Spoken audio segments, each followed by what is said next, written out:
unity. Together we find unity.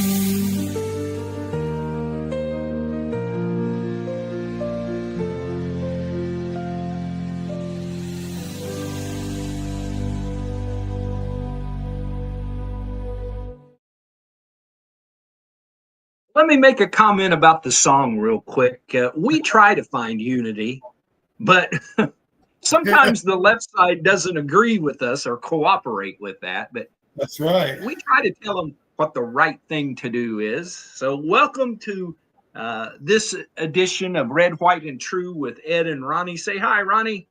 Hello, everybody. Thank you for being here.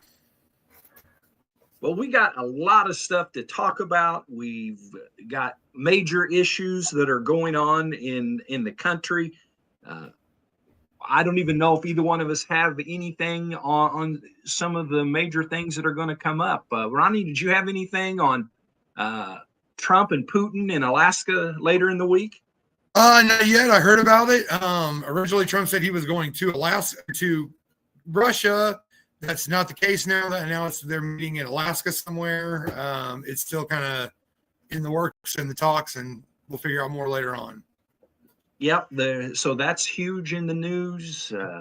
Israel has decided that they are going to occupy Gaza. I don't have anything on that, but that's a huge bit of news. Totally different than what the almost 2-year war has been. Ronnie, they decided basically that they're not going to give us our hostages back, so we're going to take over Gaza and we're never going to give it back. Well, and not to Hamas. They say that they will turn it over at the appropriate time to some entity that can run it and run it to where Israel don't have to be afraid of existing. What a way to live your life. right. Afraid to exist. But it is what it is. What is said. FAFO. I'm not going to say that what it means. If you want to learn it up, look it up. But well, that's the plan. You could say that about a lot of things going on in the world right now, and absolutely. Some of the find out parts are being held back, and some of the find out parts are they're finding out. Exactly. And that's what they chose to do. So, well, I don't know if you noticed, but it's getting to the point where comments on the TikTok page, I think I was called delusional more than once. Delusional. And they specified Ed on that. Really? I actually think the person that called me by name and said I was delusional, I actually think I know this lady. It's a lady, a black lady. If it's who I think it is, she's got a name that you really, it's not a real name. It's like GG something or another. And so it's who I think it is. She's actually come on Prayer and Share a few times. We know her son. Your mom knows her son much better than I do. You may know him too, but I'll leave his name off of here for now.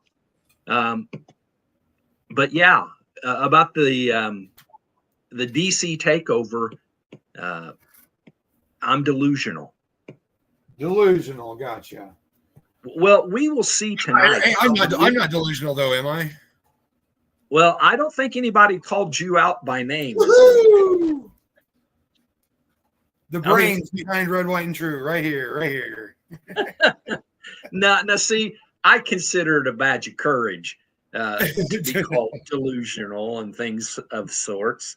Maybe one day I'll get that badge. Booga booga, booga booga boo. Maybe, I don't know. I tried the hee-haw before, it didn't work. I don't know. Yeah, well, you just kind of got to roll with it.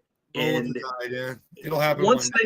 Once they decide that you're that way or whatever other idiotic insult that comes about. When I grow up, I'll get it. You will, it won't be that you try to do it. It'll happen. And so welcome as people come in. Good to see you. Doug, I hope you're feeling better. And he had some time not feeling well yesterday. And so we did a lot of praying for Uncle Dougie. We got some rain here today, and it cooled down a little bit after the rain. I don't know. I haven't been outside yet, but I slept through it. I come home and was pooped, and I actually lay down and took a nap. So thank the Lord for small blessings. Yes, and you've been off for several days. Well, I was off Thursday, Friday, Saturday, Sunday, Monday, Tuesday.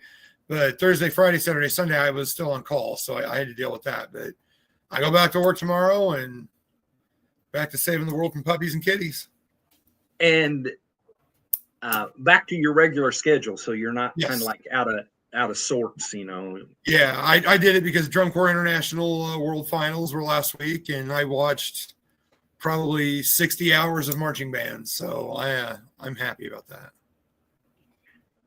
Now, see, you're telling a little bit more about yourself, and they're going to get to know you even better.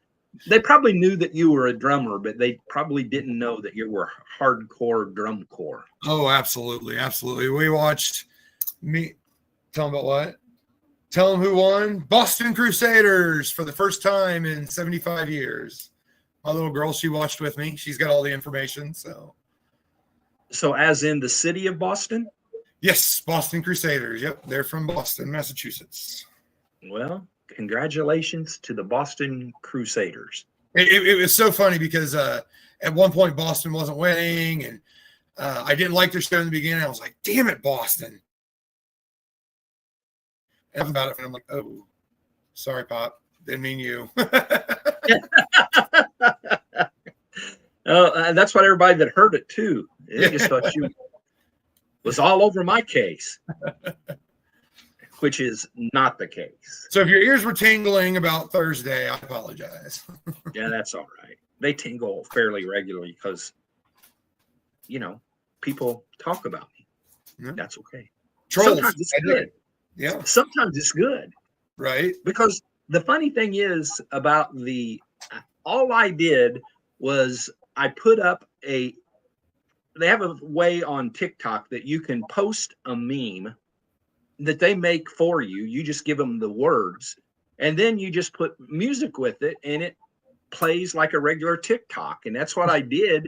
It's a Christian song that's playing on there. It's from TikTok's library of things that you can use that aren't copyrighted and things like that. So that's all I did. It was say it's time to take our country back. Might as well start in DC. And it seemed pretty, I mean, knowing when I put that up that there were going to be people that, and so I don't even know if I put hashtags to draw people or not, which tells me that liberals are coming in and checking just because they know. And so, yeah. So what do you got first? Well, I don't know if anybody saw this or not, but the other day Donald Trump decided to go take a stroll on the roof. Sir, why are you on the roof? Mr. President, what are you doing up there? Are you going to build up there? What does that mean?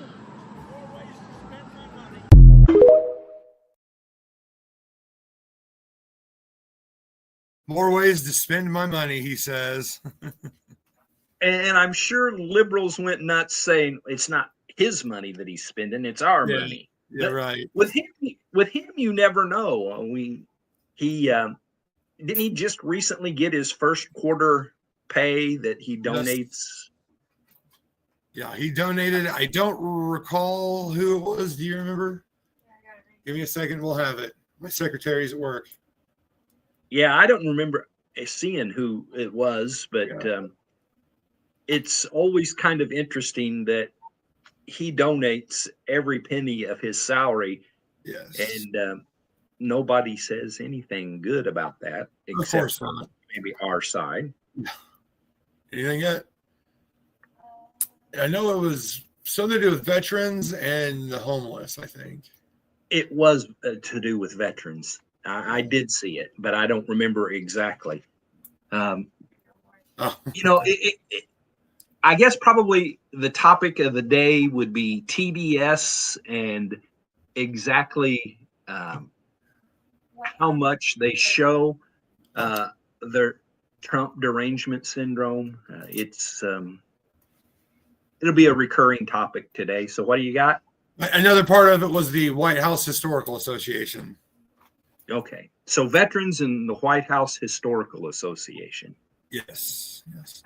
So shortly after President Trump decided to take a stroll on the roof, he came back down and had a press conference. President Trump, nice to see you got off the roof all right. Yeah. You said this morning that you probably won't be running for a third term. This weekend, Secretary of State Rubio said that he thought J.D. Vance would be a great nominee. You could clear the entire Republican field right now. Do you agree that the heir apparent to MAGA is J.D. Vance? Well, I think most likely, in all fairness, he's the vice president. I think Marco is also somebody that maybe would get together with J.D. in some form. I also think we have incredible people, some of the people on the stage right here. So it's too early, obviously, to talk about it, but certainly he's doing a great job, and he would be probably favored at this point. Through all that talk and all the TDS and everything going on, in polls that have been sent out, J.D. Vance is actually ahead of Kamala Harris, AOC, Jasmine Crockett, or anybody else the left throws at him by, I want to say it was something like 32%. Well, I think, sometimes I think Trump just has a lot of hot air, but I think he's spot on this one. I kind of agree with him that him and Rubio, it could be Vance and Rubio. If Vance somehow doesn't, Rubio being in the top spot. Most people know that I'm a huge Ron DeSantis fan. And DeSantis is another big one. Wish he could. Boy, I tell you what, he is an amazing governor. Yeah. He runs Florida. Yeah, absolutely. Well, let's go with the elephant in the room and the press conference yesterday, I believe, yesterday morning early, about the federal takeover of the DC Police Department, DCPD. And boy, he really got the liberals rolling on that first thing Monday morning. Give us a synopsis, and then we'll play some video and we'll talk a little bit more. Well, I don't have anything pulled up, but I know he talked about eliminating. First off, he told the homeless to get out. You got 24 hours to get out. He's sick and tired of the drugs. He's sick and tired of the crime, and basically, he's just trying to beautify Washington D.C. And I think it's going to start there, and it's going to move on, and eventually, it's going to move across the country. So. Yeah, go ahead and play with your videos. It'll have more information than me. All right. Well, I want to preface this first video that I have with the young lady, and she's a little bit older than me. The young lady that is doing the talking here is a friend of the Ed Boston podcast. I've interviewed her and have a great story about that interview. So let's listen to U.S. Attorney Judge Jeanine Pirro. We all want the same thing. We all want a safe city. We want a safe capital. We want to be able to bring our families here. We want to be able to come and enjoy the history that makes this place great.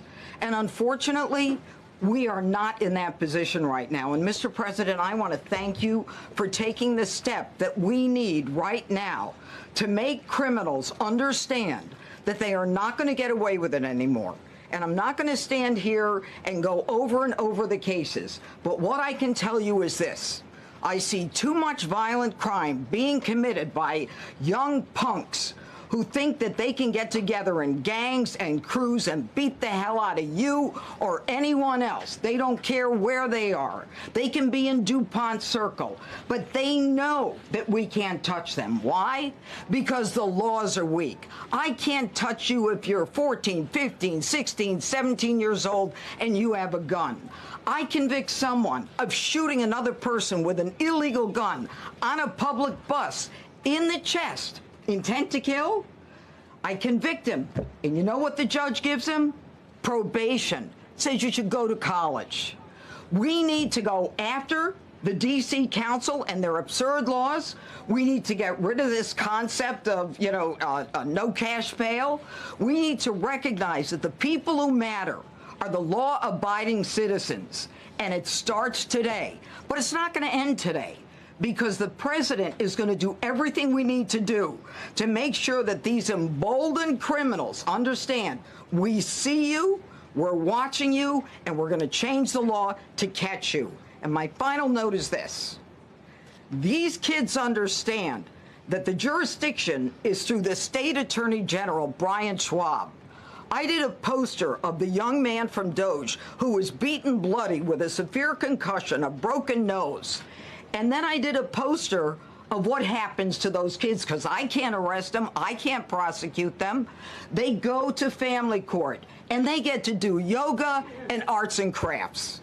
Enough. It changes today. Thank you, Mr. President. Thank you, Jeanine. You're welcome. Great job. Thank you.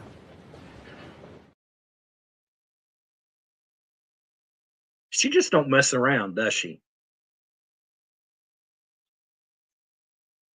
I think you muted yourself. I sure did. My idiot dogs were barking. I apologize. That's all right. Young punks. You're not supposed to be able to say that, are you? Isn't that like offensive or something like that? I'm pretty sure Judge Jeanine doesn't give a rip about people being upset that she said young punks. Now, there is a bit of a debate over the crime rate in D.C. having gone down. I did some search, and apparently that is accurate, that crime has gone down. But my thought on that is this. Just because it's gone down, if it is horrible and it goes down a little bit, wouldn't that still be horrible? Yeah, I mean, it's not quite as horrible as it used to be. Yeah. So let's just say there was, and we'll just use round numbers, that there was 100 murders before, and it got a little better, and there's only 80 murders. To me, that doesn't make. I mean, it's better than 100. Yeah, but there's still too many murders. And she made reference to the Doge guy. You know what his nickname is? No, I haven't heard it. Big Balls. Big Balls? Yeah, I guess he was pretty bold with his Doge efforts. And the pictures of him, he got the snot beat out of him and left all bloodied and everything. And that got some people's attention. And you made mention of the fact that, well, we've already started in L.A. We've got D.C. He mentioned New York and Chicago in addition to L.A. He said somewhere in San Francisco, he said that they're just too far gone. In one of the things I heard him talking about. But how can New Orleans would be another good choice. Yes. How can you be against cleaning up our big cities with crime? How could you be against that? That makes absolutely no sense to me. You know, just like everybody's against immigration. Okay, well, then they bring some illegals, so you're going to fix them dinner and give them a place to sleep. Oh, no, get them out of here and lock the doors. It's the same thing. It's just the liberal hypocrisy. It's so hilarious. if they took up for you and I, just average Joe citizen, as much as they take up for criminals, our lives would probably get better. And the lives of criminals might get worse. At least Judge Jeanine is going to do her best to make life worse for the criminals, which seems to be what the intelligent thing to do would be. Yeah. You know, your mom talks about all the time the smack on the wrist that people get. Yeah. Even just here in little old Columbus, Indiana, and you know, we don't have dozens and dozens of murders every year. You know, probably the biggest thing here is drug situation, but we also have other violent crimes that happen, and it's almost a joke. And I'm not. I tell you who I fault the most on these things is not even the judges, but the prosecutors. You know, if a prosecutor doesn't think they can get a win, then either one, they're not going to bring the charges, or two, they're going to plea bargain it down so far that the punishment does not fit the crime. And so, you know, when she talks about a 14, 15, 16-year-old shooting somebody in the chest and they get probation, you know, how does that work, Ronnie? You've been in law enforcement. You've been in corrections. Yeah. I mean, it's really a joke. When I worked at the prison, there was a guy there, and he was serving actually several years, but it was also his 15th DUI arrest, and they had taken his driver's license away and all that, and it continued to happen. And you know, your 15th DUI arrest, how many times did he drive drunk that he didn't get caught in that time frame? And you know, that's something that could kill people. And it's just, they should have slapped his wrist a little bit harder, and maybe he'd have gotten the point and not done this, you know, his drunk driving. And it's so crazy to me that what people can get away with, you know, especially people with money. I had a friend of mine, his sister was arrested. She actually did kill a guy and his wife and their young daughter, and I don't think she served a day in jail. She was blasted drunk, underage, and yeah, like I said, they've got money, and I don't think she even served a day in jail. So it's just, to me, it's ridiculous. You know, everybody's just soft on crime and criminals. Well, you know, I heard that AOC was saying that people stealing bread is for survival and all that because of policies or whatever. And I get that, but you know, if you're hungry, get a job, or there's free hot meal sites in Ronnie County. Every single day they have a free hot meal for dinner. Every single day. You know, there are ways to eat. You know, you don't have to steal to eat. And that's disingenuous to say that the high crime rate is because people are stealing bread. Come on. Yeah. Yeah, and I like this comment right here. Judges and prosecutors just want to fill their pockets, and they really don't care. Rotating doors. It absolutely is. The recidivism rate in this country is a joke. You know, people don't learn anything in jail. They don't, and they come right back. So you can ask 10 offenders at any jail or any prison right now, and 9 of them have been locked up before. I guarantee it. Oh, well, people, your mom got a call yesterday, and it wasn't, she just answered at work. It wasn't directly for her, but it was from a person who had been in previously that she probably had forgot even existed. And he started in with, "Miss Amy, I can't believe you're the one that answered the phone. You changed my life." And yeah, and she's like, she always ends up saying, "Wait a second. Yeah, quit blowing smoke." And you know, she appreciates the compliments, but you know, the bottom line is he was calling because he's still on paper somewhere. He hadn't gotten away from the system. Yes, just yet. sure. Well, we have liberals that I said were going nuts, this guy, this tough liberal, had this to say. Want. Chris, to be honest with you, I'm trying to hold my temper. I think there's an ongoing argument that he's having in his head with Black Lives Matter. There's an ongoing argument that he's having with the questions around criminal justice reform and police reform. It's interesting that he really doesn't really care about what's actually happening in D.C. on a certain level, because he's not trying to get at the underlying root causes. He's not looking at examples of how to address rising crime rates that doesn't require a form of policing that leads to increased incarcerality and the like. Let's look at what's going on in Baltimore. Let's look at what's happening actually in places like Baltimore and Chicago, right? So part of what we have to do is to understand. And Oakland, we have to understand this, Chris, within the context of Donald Trump's racial politics and within the context of his effort to get Epstein off the front pages. I understand David's point, but when we try to treat this as a rational response, then we lose sight of the actual politics that's being played here. And he's actually trying to give his base red meat to get them off of the Epstein story, and it's on the backs of citizens in Washington, D.C. He's going to undermine the democratic process in the district. And so I understand what David is trying to say, but we need to be clear about what Donald Trump is doing. Monica Elba, Ken Delaney, and Eddie Glaude, thank you so much. David Drucker, you're going to stay with me. In 90 seconds, new developments today in the Epstein. That was a tough guy right there, Ronnie. I'm pretty sure. Yeah, I mean, wow, look sure out, boys.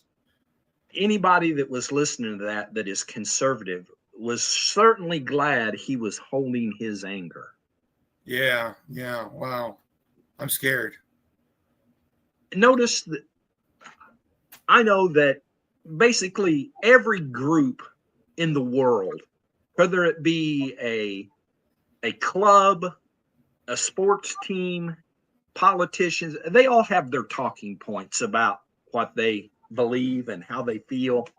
You know, in Columbus, people that go to East High School have their talking points. People that go to North, unfortunately, they have their talking points too. And so, but the liberals and their talking points, they really ought to all get together and update them, because they used the same talking points ever since I've known anything about politics. And Epstein, you know, it may be a new name, but it still fits the same old whatever has been in the media that can be a distraction to what they do and don't do. And the other part of that distraction is that they accuse the other side of exactly what they're guilty of. So here's a point. What Trump did was perfectly legal. He invoked Section 740 of the District of Columbia Home Rule Act to declare a public safety emergency. Whether everybody else agrees with that or don't agree with that, it's within his right. That allowed him to assume temporary, up to 30 days, control of the Metro Police Department.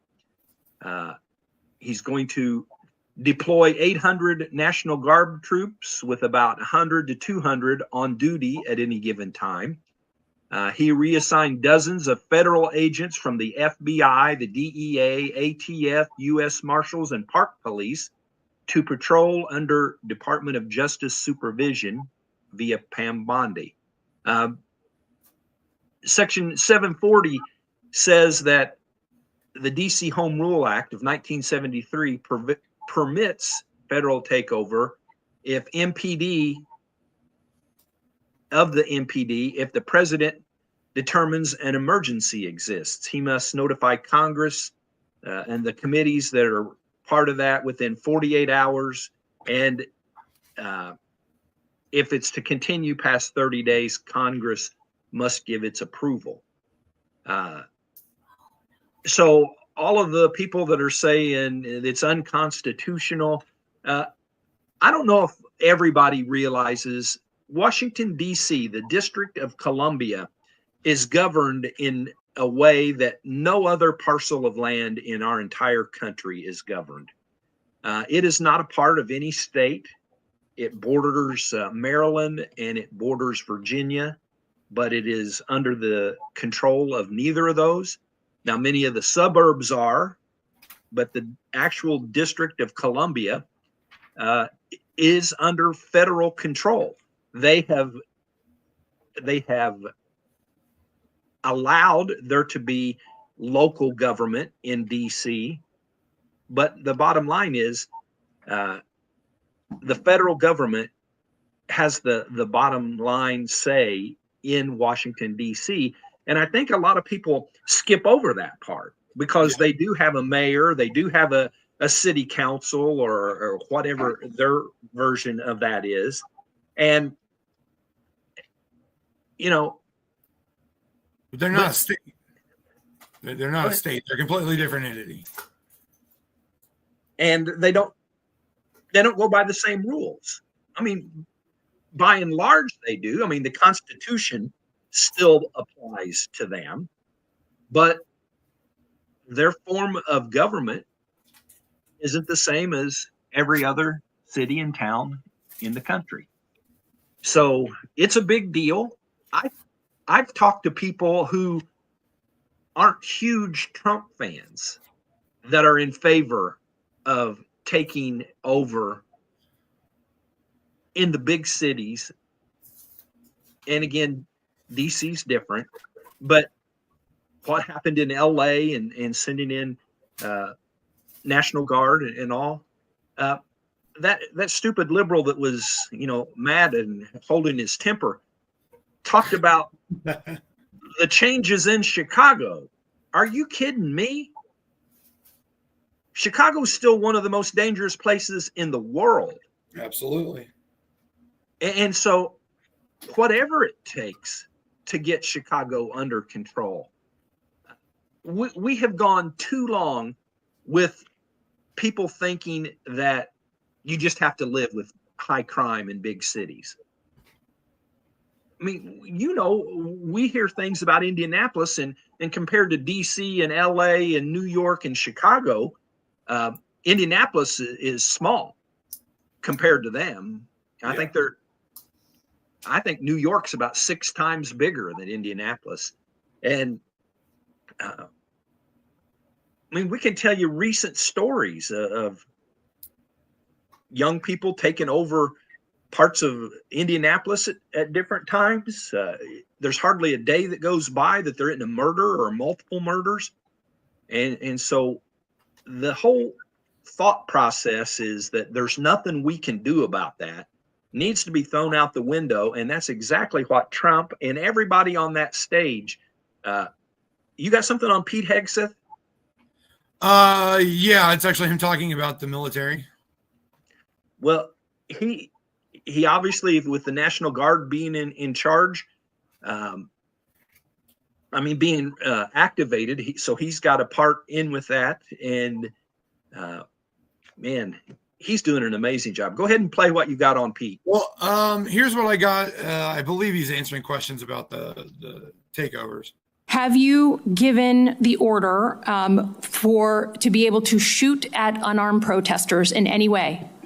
I'm just asking the question. Don't laugh. Like the whole country. And by the way, my colleagues across the aisle. What is that based on? What evidence would you have that an order like that has ever been given? Giving that order to your predecessor, to a Republican Secretary of Defense, who I give a lot of credit to because he didn't accept the order. He had more guts and balls than you because he said, I'm not going to send in the uniformed military to do something that I know in my gut isn't right. He was asked to shoot at their legs. He wrote that in his book. That's not hearsay. So your poo-pooing of this, it just shows you don't understand who we are as a country, who we are. And all of my colleagues across the aisle, especially the ones that served, should want an apolitical military and not want citizens to be scared of their own military. I love the military. I served alongside my whole life, so I'm worried about you tainting it. Have you given the order? Have you given the order that they can use lethal force against honor? I want the answer to be no. Please tell me it's no. Have you given the order? Senator, I'd be careful what you read in books and believing it, except for the Bible. Oh, my God. So your former predecessor, I guess that's not enough for you.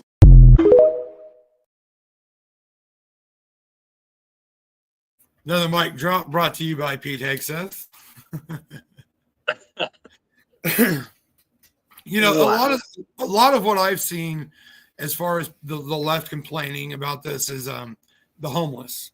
And Donald Trump on his Truth Social gave the homeless 24 hours to get out. And that on the surface seems cold and cruel. But you really got to think about it and dig deep down into it. You know, some people are homeless by circumstance. Some people are homeless by choice.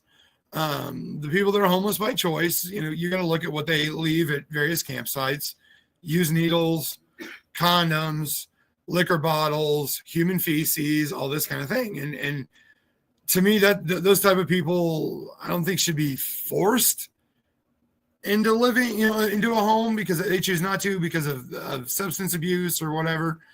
But it doesn't send out a good signal. It doesn't send out a good sign to anybody, especially foreigners come over visit Washington, D.C. You know, they want to see monuments, not a homeless guy pooping on the sidewalk. So, well, I got a couple things to add with that. Carolyn Levitt, in her press conference this morning, addressed this very topic and said that if you just listen to, he gave them X number of hours to be off the street, you're missing the whole point, because there's like a list of 6 different things that they're offering to do for the homeless. They're offering a place to live if they need a place to live. They're offering drug rehab if they need drug rehab. I mean, it's a long list, and it's not just saying get out of DC and go somewhere else and panhandle and do what they do. And then the other thing, in 2001, at Thanksgiving time, my mom and dad visited me in Virginia. And over that Thanksgiving weekend, probably Friday or Saturday, we went to DC. Now, if you know anything about DC, Monday through Friday, that place is crazy busy. But on the weekends, not so much. Now, 9/11 had just happened, 2 months earlier. And things were different. But the thing that stood out to my dad the most was he couldn't believe the number of homeless people that we seen as we drove through Washington, D.C. And the reason it was so evident to him is because all the people working and all the people busy in downtown D.C. were off on a 4-day weekend. And so that left the homeless. And so they're very, very, very visible at that point. And so, and again, this was 24 years ago. We know that the homeless issue has gotten much worse in the last 24 years. I can't imagine. But my dad was just like, in the United States of America, I can't believe that many people are homeless and hungry. So the homeless part is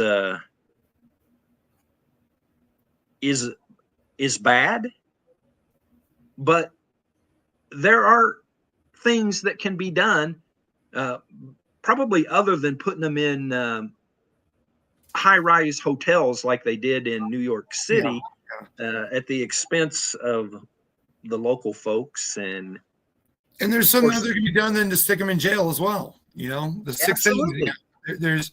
There's other ways. Well, I wish I had the list. I should have, got that. I probably could here as we're going through, but they were all legitimate things that could help the homeless. And, as part of the entire solution, we've just thrown up our hands and said, well, where there's going to be homeless and it doesn't matter what we do. Well, do better. You know what? Do better. And Bill and Tanya said they never tell you the whole story. And that's always the case. Yeah, you never tell the story of anything. You got to go digging. Let's see. Well, I've got my other Pete story, and this one I found very amazing. If you want a strong, tough military, why do you get softer at the beginning?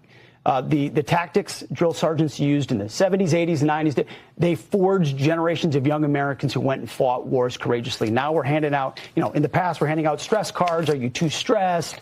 Do you need some counseling for that? Therapy animals. No, we're going to flip your bunk, and we're going to shark attack, and we're going to forge a young man or a young woman into a brave American willing to fight on behalf of all of us. So we are making basic training great again by putting the power back in the hands of drill sergeants. Just like staff sergeants, just like company commanders, just like battalion commanders, we're making it possible to actually command decisively in the military, which is how you close with and destroy your enemy. We lost track of the basics, Laura, and we're restoring the basics at the Defense Department.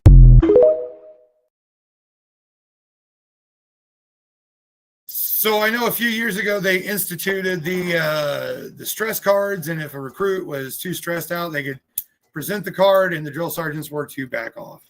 And then now they cut out the shark attack and flipping bunks and all that. And here Pete Hegseth is saying, no, not going to do that. I read a story. I hadn't seen him say that, but I read a story where it was quoting what he had said there. And I'm thinking, I can't imagine going to basic training and not getting yelled at by drill sergeants. I mean, isn't that the kind of point of basic training, to break you down and rebuild you as to what they need you to be? Well, and some people would say, well, that's cultish, or no, it's molding you as a military. If you don't want to be molded into a military person, you don't have to raise your right hand. It's an all volunteer military. So just don't raise your hand and go in.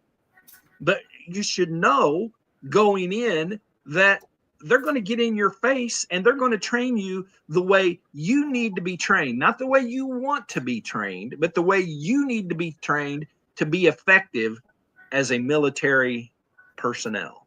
Absolutely.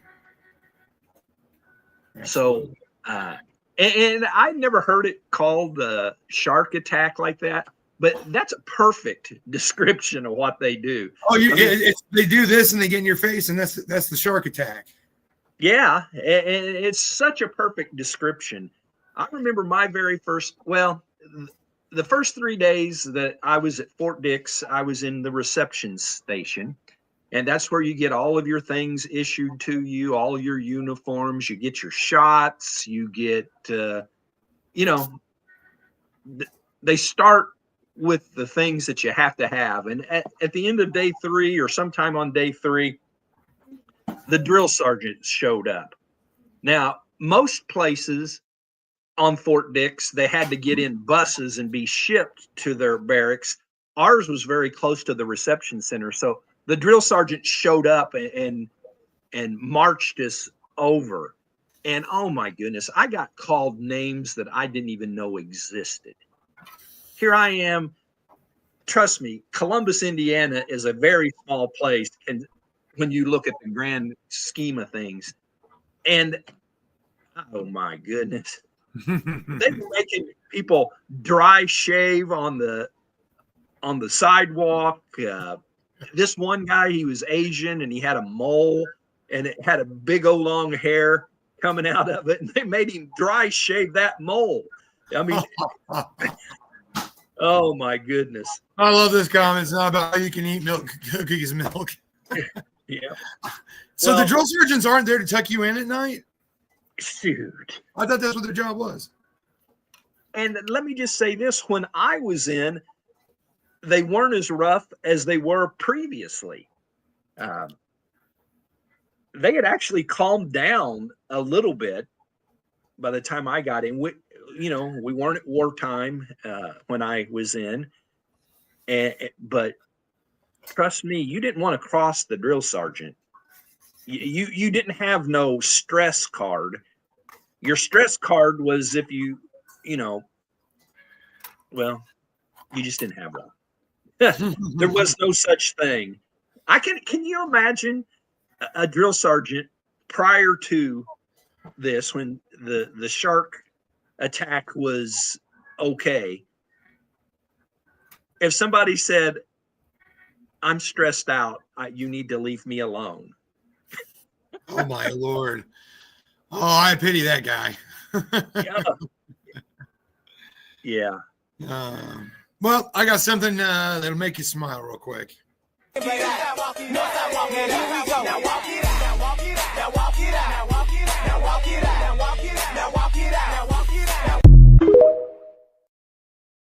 like that. That's who I voted for right there. He sunk that putt like a boss. Well, I want to make sure we get to the next topic. We've got a lot still to cover, and I want to make sure we get this one. People should know that you and I are both big Charlie Kirk fans, and we play some things from him on a fairly regular basis. But he has been in the news for a very strange reason. He actually was depicted on an episode of South Park. So let's take a look at some of that. Okay, everybody, the South Park episode just dropped, and honestly, it is hilarious. I mean, part of it is kind of like whatever, typical humor, but it was hilarious. Just watch this little snippet of our Prove Me Wrongs, our viral cultural domination on prime time on Comedy Central. So important, so impactful that South Park is highlighting. Watch it. I'm sick of people stealing my stick. If anyone around here is going to be a master debater, it's me. So let's go. Who wants to debate the master debater? Let's go. You right there.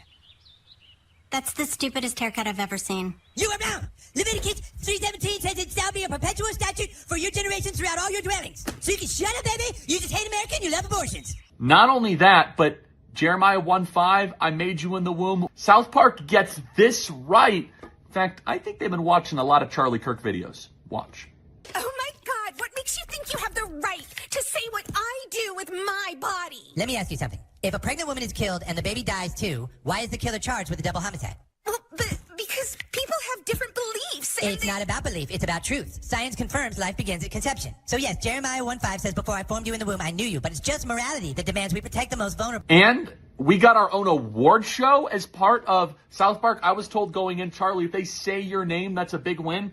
Well, apparently there's the Charlie Kirk Awards. Hello and welcome to the 3rd annual Charlie Kirk Award for Young Master Debaters. More and more young people today are learning to fight for America through masturbation. We're here to honor the recent efforts of a brave young man who has been furiously masturbating for the past several days. Now, there's going to be a lot said about this, but we need to have a good spirit about being made fun of. This is all a success. This is all a win. We as conservatives, we have thick skin, not thin skin. And you can make fun of us. It doesn't matter. And until next time, I hope all of you also become master debaters for truth. Seriously, master debating. I didn't think I would ever say that on Red, White, and True. Well, people should know that actually Charlie is now selling shirts that say Master Debater. And he's right. You know, you might as well enjoy what you do in life. And what he does is debate liberals. And, you know, and he's pretty much a master at it. Yeah. I've not seen anybody that I thought won a debate with Charlie Kirk. And maybe somebody can say in the comment section, or maybe you can tell me, but I have never seen anybody that I believed out debated Charlie Kirk. No, nothing I've ever seen. Well, that would mean that he's a master at it. And you know, I know that your mom has told me, you mentioned before we went on there, that she didn't let you guys watch South Park when that doesn't mean you didn't watch it. if she's watching now. Whoa, I'll just whoa. cover The it for statute you. of limitations expired? Yeah. Okay, I am 41, so I'm hoping the statute of limitations is expired. So, but yeah, we were not allowed to watch South Park, but doesn't mean we didn't. Right. And so South Park's humor is more your generation than it is my generation. And, you know, I'm going to be upfront and say I'm not usually into that kind of humor, but I really do think that the clips that he showed from that episode were hilarious. In one of the clips, when he was master debating, if you looked at it, he was sitting on a toilet. His pants were around his ankles and he was sitting at a toilet. And I had seen a TikTok earlier. His mom walks in and catches him in the bathroom, master debating. And then she makes him go to bed and he goes to bed and he's in there and he's on the computer screen and he's doing it again. And his mom says, I told you no more masturbating. You need to go to bed. So it's kind of a running joke with the master debation.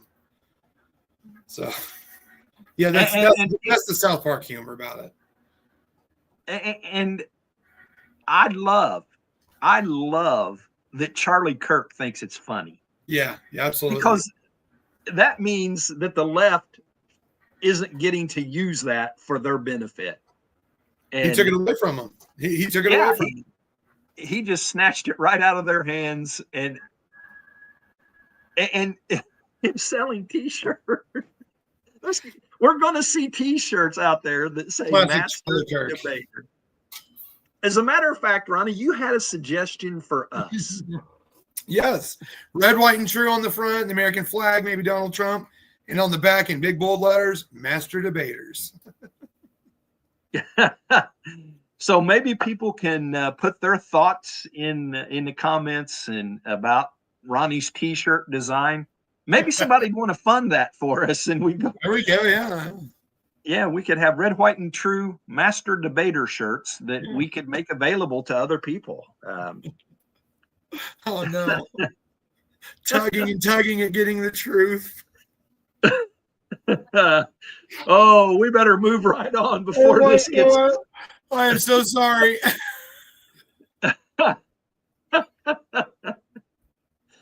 Well, I can get rid of the South Park video, and I'll put myself in timeout, Mom. I'm sorry. Yeah, you can deal with your.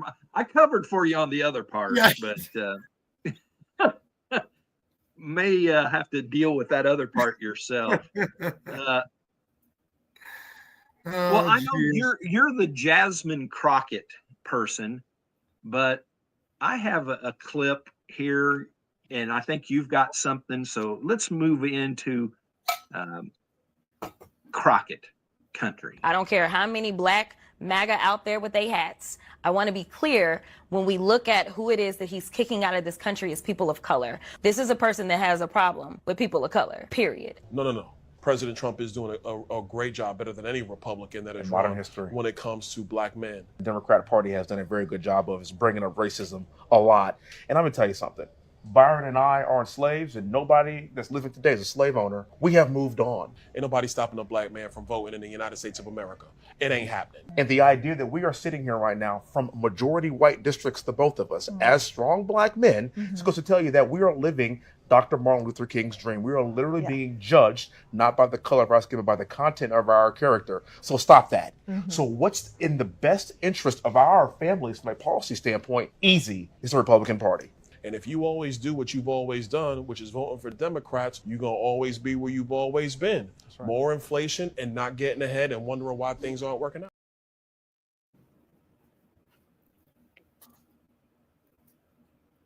Well, that was weird. Yeah, it kind of just went away all of a sudden. No, I'm talking about here. All of a sudden, it's like the heavens unleashed. I can see out my front window and it's sunshine, but I hear it sounds like a train, and I look at the back window and it's pouring down rain. Sorry about that. Well, it's at 8 o'clock. It was supposed to start raining again, so we're right there. A few minutes early, and so let's play some more. Well, hold on before we play any more Jasmine Crockett information. Donald Trump is a criminal. who was found guilty of 34 felony counts of fraud.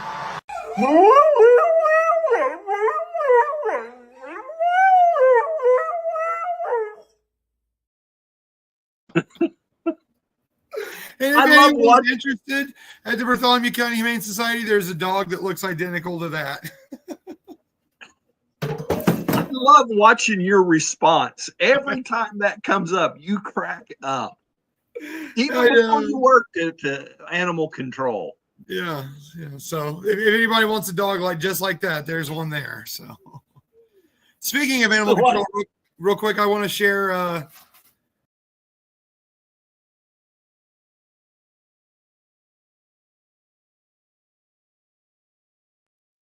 of mine. I work for the Bartholomew County Animal Control, and she was not in a very good situation, and I rescued her, and we all fell in love with her. So that's our new pup. And what's her name? Little girl Lillian. So it was her and an older male dog, and the Humane Society gives all the animals names. And so I was able to name these two since I brought them in. And so I gave them Fat Man and Little Girl. It's kind of a play on words, but the two planes that dropped the atomic bombs the two atomic bombs was Fat Man and Little Boy. So these two dogs I brought in was Fat Man and Little Girl. Well, let me throw this up here. This is a friend from the past, Sean Mead. Oh my goodness. It's good to see you in here, Sean. He is from back in the day when I first started podcasting, and he was around when we smacked trolls around a little bit. So he knows what whack a troll means. So good to see him. The last I knew, Sean was over the road trucker, and don't know if that's what he does now or not, but it's good to see you, Sean. Glad you're here with us tonight. And he thought the one with fleas was more coherent. Except he's not going to say which one he thought had the fleas. So you still got Crockett stuff, right? Yes, I have. Well, it's let me go back to it. Yes, I do have one more Jasmine Crockett video. And then there's Jellyfish swimming her way to the top. She's all over the boob tube and trash talks like Ray Lewis. We are going to be in your face. We are going to be on your asses, and we are going to make sure you understand what democracy looks like. They understand that we have a Timu Hitler in the White House right now that thinks that he is going to become the dictator of the United States. We will not allow a bully to punch us in our face and then say thank you. But when the cameras are off, Crockett's real claws come out. Staffers say she bites harder than she barks. And the whole fighting for you act, one big cheap fake. She even works from home. Quote, she's laying around her apartment, won't come into the office, and is really just indifferent to staff and will scream at them. It actually shows up for work. She wants to be treated like Governor Hot Wheels. She hates using her legs. She demands her staff play chauffeur and drive from the Capitol to her office. It's only a few blocks. And the car can't be some cheap Subaru. It's got to be an Escalade. After that, the aide must, and this is important, stand outside the car and open the door like it's the Met Gala. Another aide says Crockett's obsessed with being the black Sydney Sweeney. Quote, she's focused almost exclusively on being an influencer, not a member of Congress. Crockett's all diva, no wow. And Crockett might talk a big DEI game, but if you're black, you're the first to get the pink slip. Quote, I don't want to hear Jasmine Crockett talk about helping black women when she just fired one for no reason.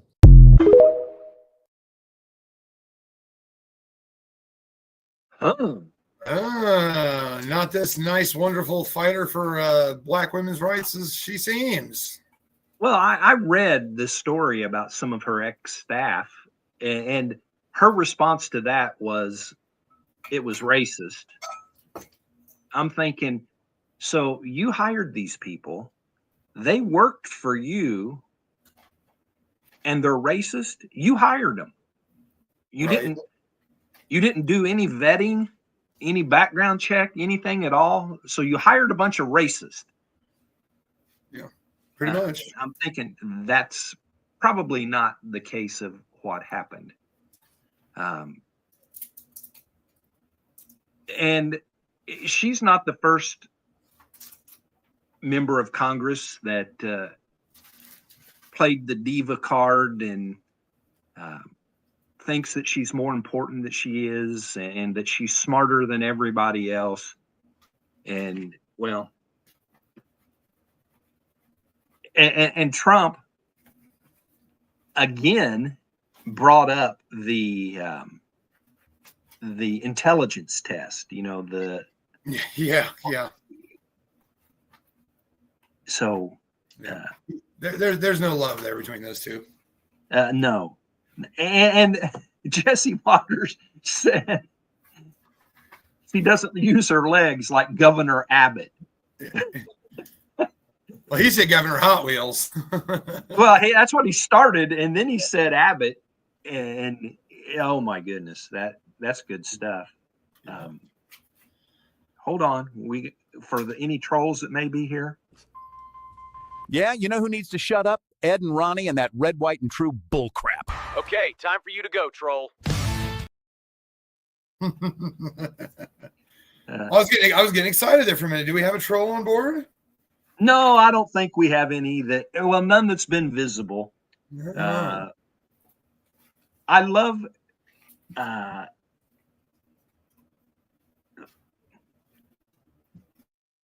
I've got this one, and then I think I actually have another young person, but while this one is playing, I'll look for that other video.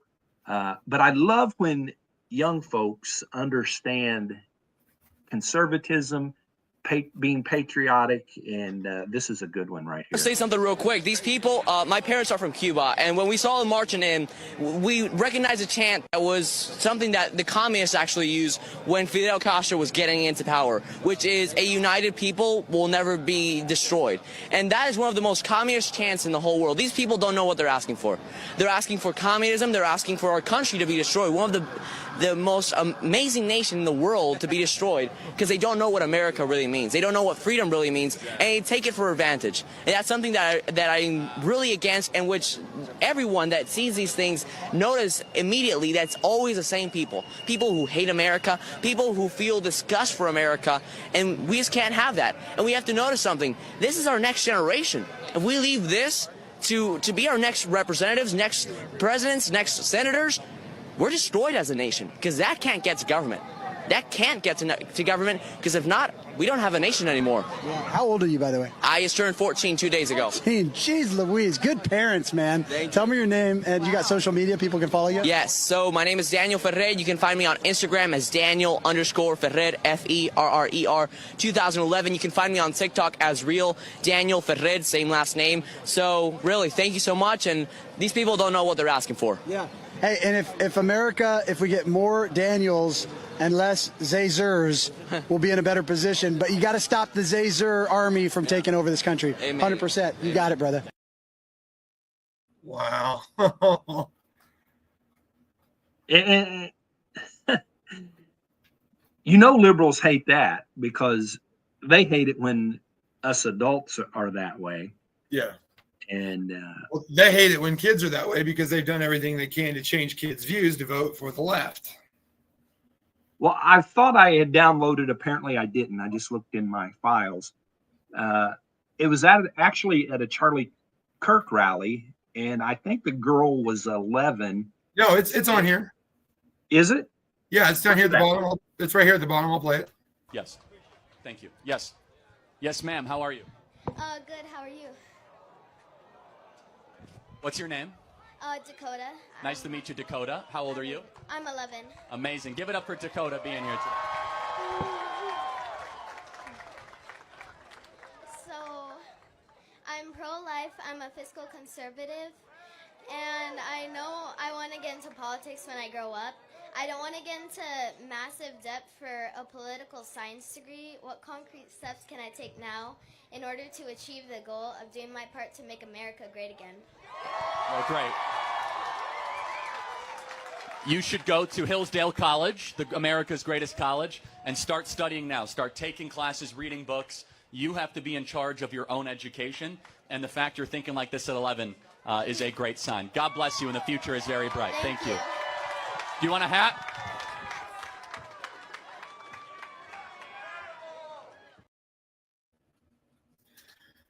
That's awesome. I mean, I support her totally, and I'm almost speechless on that. Right. A fiscal conservative. I don't want to go into debt to get a political science degree. What can I do? Oh my goodness. That is just, when I see that kind of stuff, it just gives me hope for the future. And sometimes it doesn't seem like there is a lot of hope, but there's more. I've got another, this isn't a young person, but this is a Christian lady talking about how liberals, when they're debating, like to pull scriptures, like pluck one out of the air and use it out of context. Listen to this, lady. It's good. You must not be a real Christian if you think those migrants should be deported. Shame on you. Relax. I haven't fallen and hit my head and concussed myself. I'm just repeating a phrase that I hear time and again from progressive Christians. It's one of their favorite go-tos all the time. And I have to say that, nothing screams deep theological insight like using a single cherry-picked verse about welcoming the stranger. Listen, I appreciate you guys using that as your political hammer to beat other Christians with, but you've kind of ignored all the other parts of the Bible, haven't you? The parts about law and order and stewardship and personal responsibility and, dare I say it, truth. So first, let's be clear. Christians are called to love the person, not enable lawlessness. Scripture does tell us to care for the foreigner, but it doesn't say abolish your nation's borders and let cartels sort it out. In fact, Romans 13:1-5 make it painfully clear that God establishes governing authorities and expects us to uphold the law unless that law contradicts God's commandments. And guess what? Immigration policy isn't one of the 10 commandments. Many of these very same progressive Christians wagging their finger over deportation are literally the first ones to champion abortion on demand, even up until birth, mock biblical gender roles and redefine marriage, celebrate Pride Month with more enthusiasm than Easter. I especially love the way that you like to twist love your neighbor into approve everything they do, even if it sends them to hell. And you want us to question our Christianity? Sorry, no. As a matter of fact, you don't get to lecture faithful Bible-believing Christians on compassion while you cheer on the dismemberment of unborn babies. Pretty sure that's not compassion. Yes, Jesus did say, welcome the stranger. He also said, go and sin no more, not come as you are and stay as you were. He flipped tables in the temple. He obeyed the law. He told parables with consequence. He was not a socialist. He was and is the Savior. So how about this? Before you go accusing other Christians of being unloving for wanting immigration laws enforced, take the plank out of your own eye. Loving your neighbor does not mean that locking your doors at night is unchristian. It doesn't mean turning your country into a free-for-all. And it certainly doesn't mean ignoring the very real evil being trafficked across open borders under the guise of compassion. Jesus welcomed sinners, absolutely, but he never sanctioned sin. Woe to those who call evil good and good evil, who put darkness for light and light for darkness. Isaiah 5:20. Be blessed.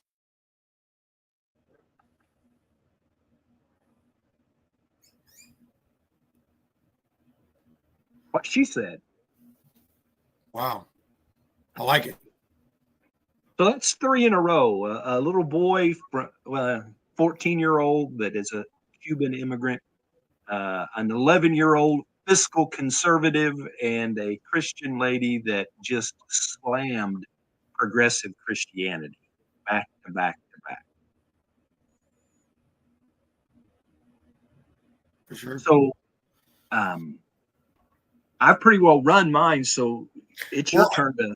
I've got one that would go with our liberal Looney Tune Tuesdays. Now, this woman, this beautiful, beautiful woman, she's just so very attractive. And her equally as attractive friend have a podcast called I've Had It. And here's a little segment that's kind of taking over. I've had it with white people that triple trumped. Yeah. That have the nerve and the audacity to walk into a Mexican restaurant, a Chinese restaurant, an Indian restaurant, go to perhaps their gay hairdresser. I don't think you should be able to enjoy anything but Cracker Barrel. You want to demonize them and call them and felons and all this shit when the felon is the teeny weeny mushroom piece of shit, Kankle's McTaco tits at the top of the ticket. I have fucking had it from top to bottom. Wow. That's right there. That is typical leftist. Beep. Right? Typical lefty. Losing their minds and, you know, just calling people all kinds of names. So wow. Yeah. But I have a feeling that her crappy podcast that no one listens to will be canceled before too much longer. So yeah.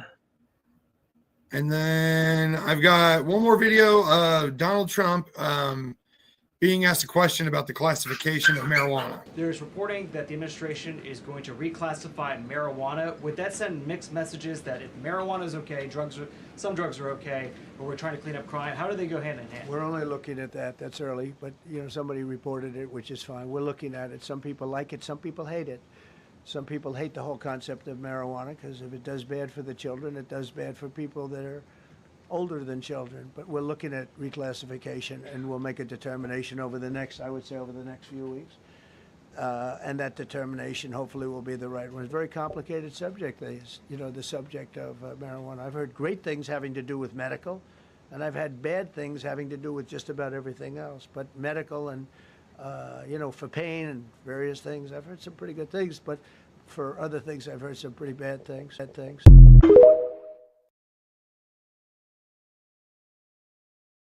So whether you stand for pot or against pot, you know, it is what it is. I personally was hardcore against it until I've seen some very surprising medical adaptations for it. A boy was having seizures nonstop, and they put a little bit of THC oil on his tongue, and he snapped out of it. Now, as far as recreational use, I don't know. But medical use, maybe there's something to it. So I don't know how everybody stands, but, you know, responsible use for medical applications, I'm all for. So.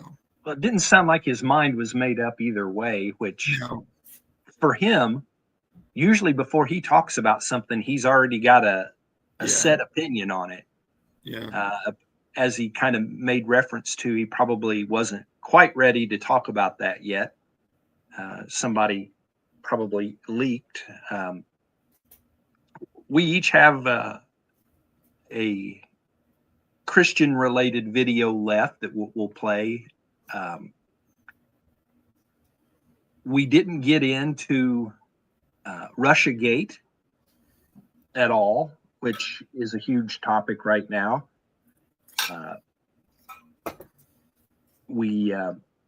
There's just so much right now going on that it is hard to it is just hard to keep up.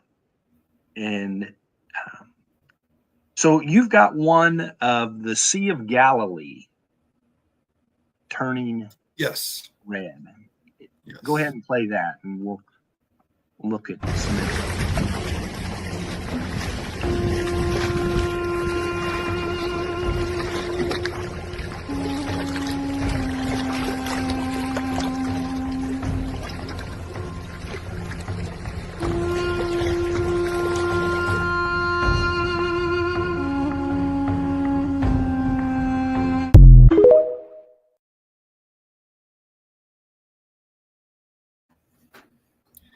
So Ronnie and I talked about this. Happy Independence.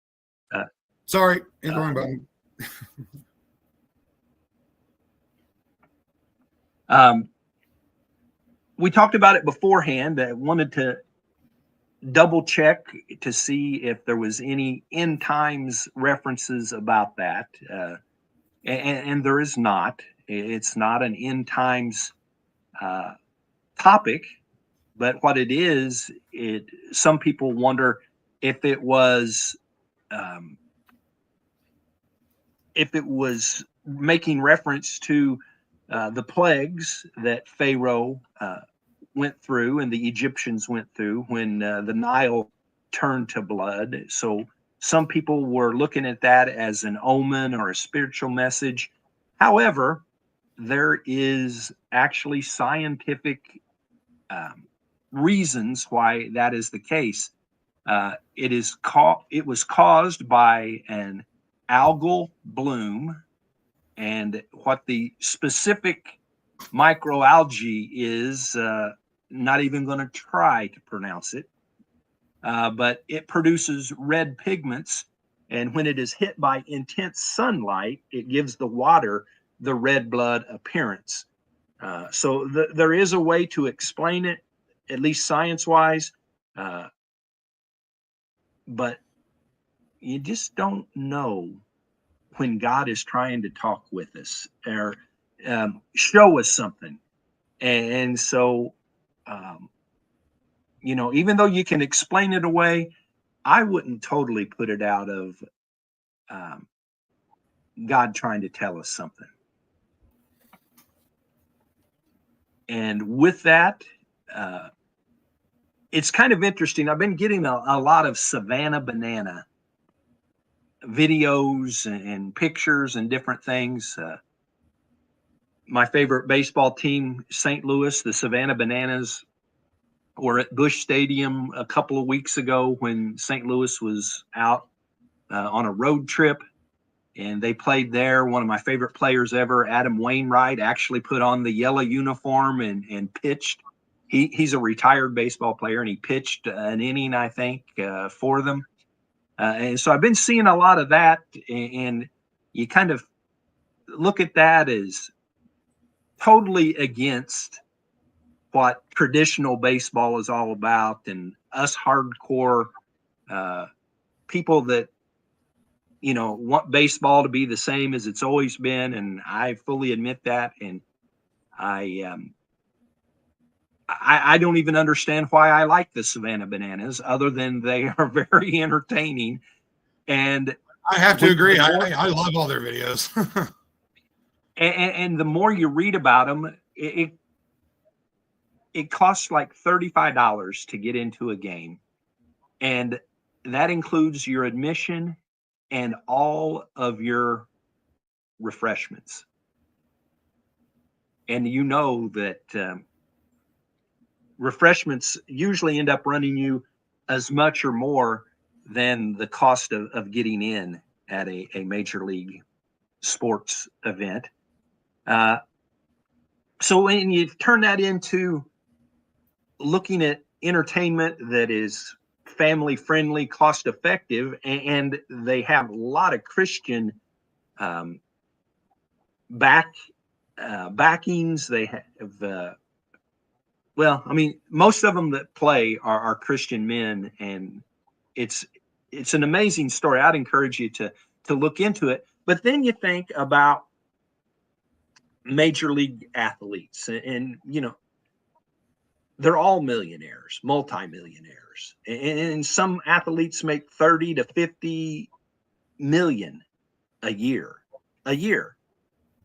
And so you kind of get a little bit of a bitter taste and all. And I totally understand that. But this video shows that those multimillionaires that play sports are human as well. The background is that a player had just been severely injured, and the players in this preseason game decided that they weren't going to continue on. Watch this video. This is a collective decision by a large group of people to just stand here and think about a player, one of their own, and just stand. And with the ball in the middle of this circle, it is one of the beautiful reminders of how we are all connected in life. How everything that everybody does matters to each other person, no matter what color you're wearing, no matter what helmet you're wearing, no matter what belief you have. Somebody's down and hurt. You don't know about them, you take care of your heart and their heart and everybody's heart in the building and beyond. And the Lions and Falcons have given everybody a lesson tonight in humanity. Yeah, this is bigger than football right now.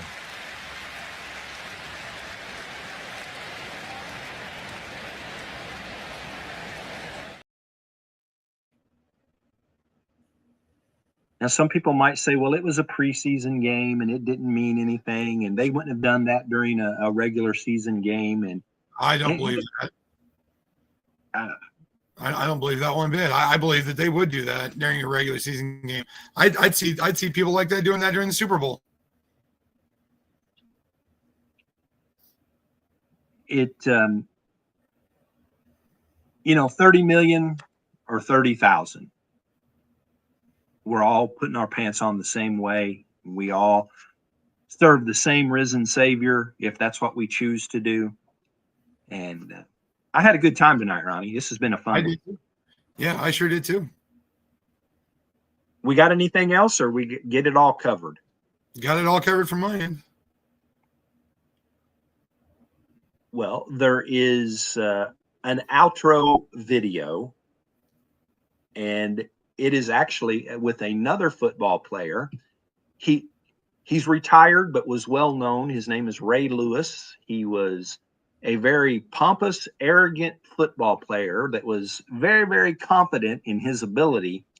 But again, it shows here that he is just another ordinary guy that prays to God in the same way we do. So say goodnight, Ronnie. Good night, everybody. Appreciate you being here. We'll see you next week. See you next week. And I wanted to point out up at the top left where it shows the thumbs up and yeah, I see an angry face from someone I know. It could be Amy Kuhnbaum. Yeah, it could be. It could be. We'll find out later, I'm sure, what that was all about. My phone doesn't work anymore. It broke, and I don't live in the same house. All right, guys. Until we see you again, go out and do the right thing.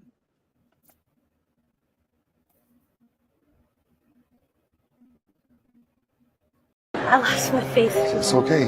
Hey, baby. I just had one question. Yeah. Can you pray for me? Yeah, of course. Lord and Father, thank you for this moment. Father, thank you for her open heart. Thank you for the ability, Father, to let her hear you.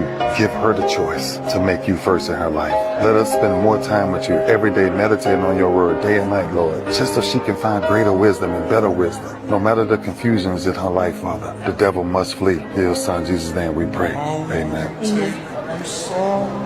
I lost my faith. Oh. Yeah. Thank you. You know something about losing your faith? If you can lose it, you can gain it. It's okay. I promise you it's okay. Because if you're aware that you can lose it, then you're willing to fight for it back. Spend some time in your Bible. Spend some time praying. You know our Father's Prayer? Learn our Father's Prayer. And every sunset of every day, recite our Father's Prayer. Thank you. God bless you.